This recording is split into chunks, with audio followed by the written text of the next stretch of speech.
okay? I don't do that kind of silly stuff, or I don't drive with the, I don't know about you, but I don't drive with the parking brake on, just because it's a possibility, all right? The horsepower can handle it. Like that's sort of the mentality, okay? Really, really, really, in your mind, get rid of the idea that you're strong, okay?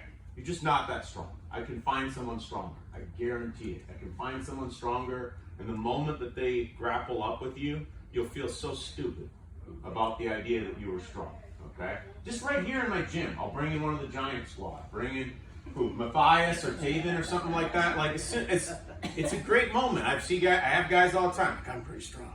And then I partner them up with them, and they're like, and they realize they're not going to be able to do it on strength. That's just not something I can really work with. Cody, bring him back here.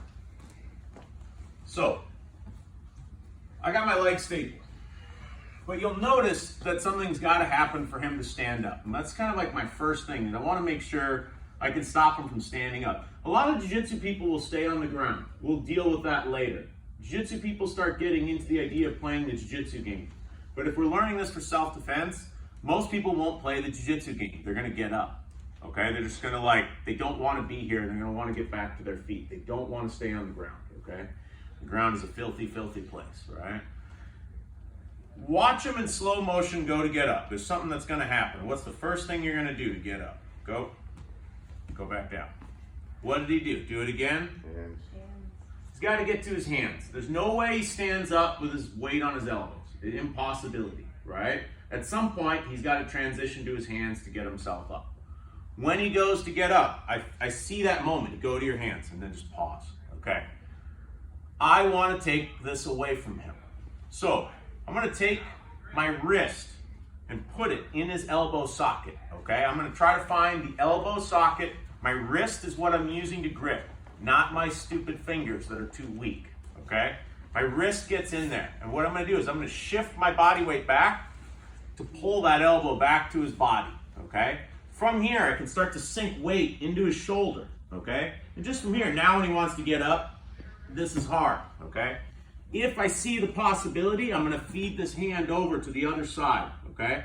Now if he wants to get up, there's no way he's getting up.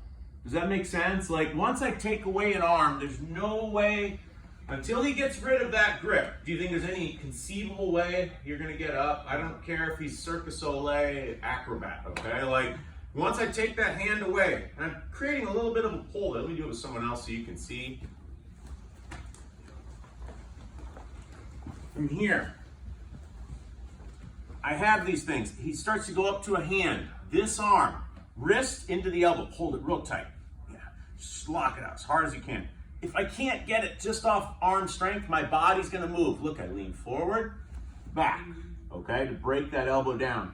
From there, if I can bring it across to this hand, you will not always be able to do that, okay? But if you can, this is preferable. Now when he wants to pull the arm free, it's hard, okay?